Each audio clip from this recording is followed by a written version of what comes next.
Hey guys, I'm Teresa Ingalls, and this is Keep It Historic.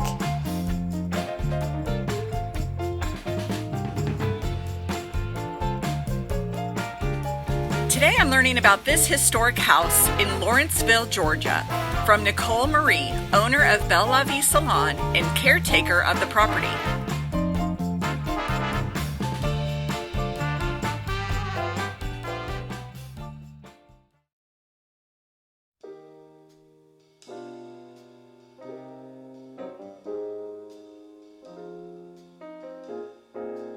So tell me, how old is the house? The house was built in 1870.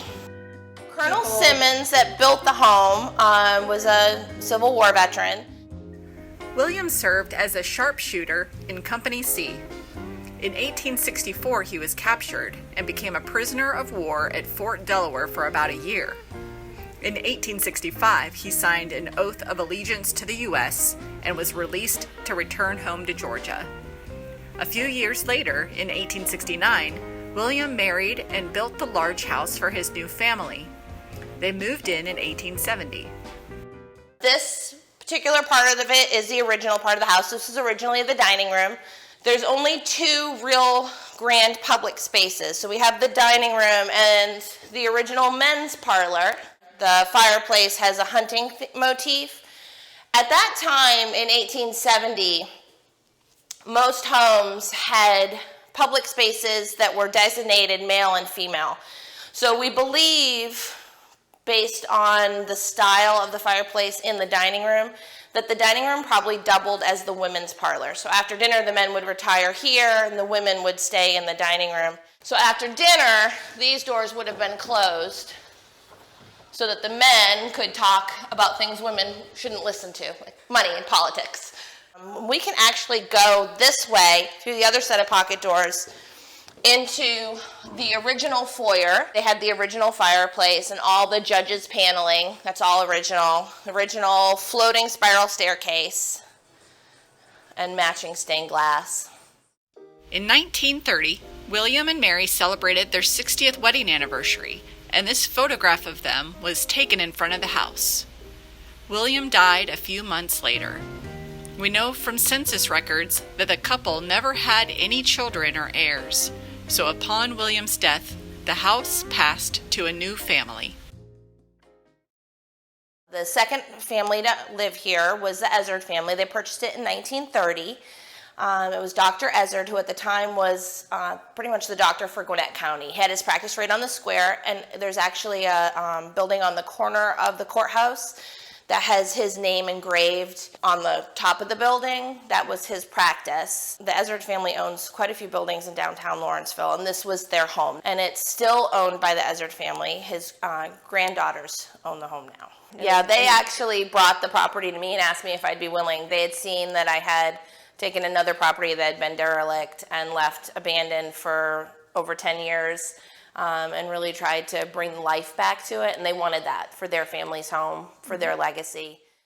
But bringing life back to the home was a major undertaking, involving tackling termites under the porch, refinishing all the wood floors downstairs, painting, and replacing the fluorescent office lights the previous renter installed. So we do have more repairs to be made on the second floor. Is a lot of water damage here. The broken window that's up here is pretty close to what we encountered on the first floor prior to the renovation. Chipping and damaged woodwork and broken windows. And this is all part of the second phase. Mm-hmm.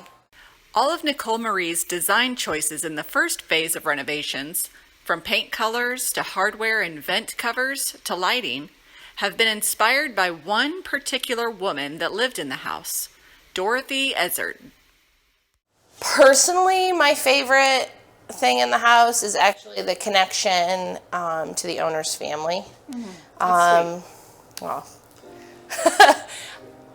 the main person that's that I've dealt with, there's three sisters. I know two of them personally. And it was her connection and her love of her grandmother that made her want me to be here. And I had a similar relationship with my grandmother. So I feel very connected to her grandmother, who was the second woman to own the building. And when I've made choices for the property, I've tried to envision what she would want, because I think to myself how proud she would have been for this to be her home and how neglected it was. It just breaks my heart. Honestly, that says a whole lot about why you've made the decisions you have. Right. Like the level of effort that you've put in. Business owners just don't do that. No. So to have that, that makes a lot of sense. Yeah. So that's what it is, and I feel as though her spirit has come through to me on more than one occasion in this house. That she just really feels, remembered. So, and I think that's so important. I'm honoring her grandmother the same way I would want someone to honor mine. Especially our connection through history with other women, and I think it's just so important to not forget. Yeah. It's this personal connection to the family and home that can be seen in the quality of the renovations. Nowhere is this reflected more than in the bathroom, where when she couldn't find the exact floor tile to match the original, she hand painted it to match instead.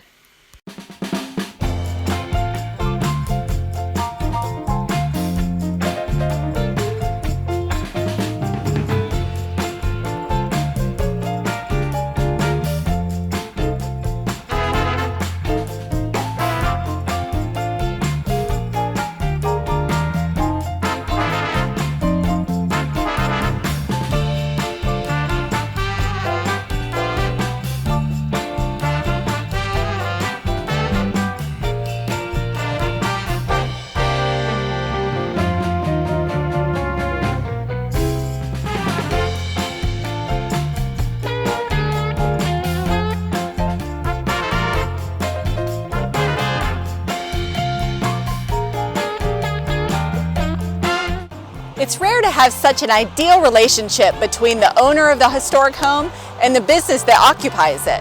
But this house is lucky to have owners that would go out of their way to find a business that's not just a tenant, but the caretaker of the property. And for that reason, we know that this house will continue to be loved For years to come.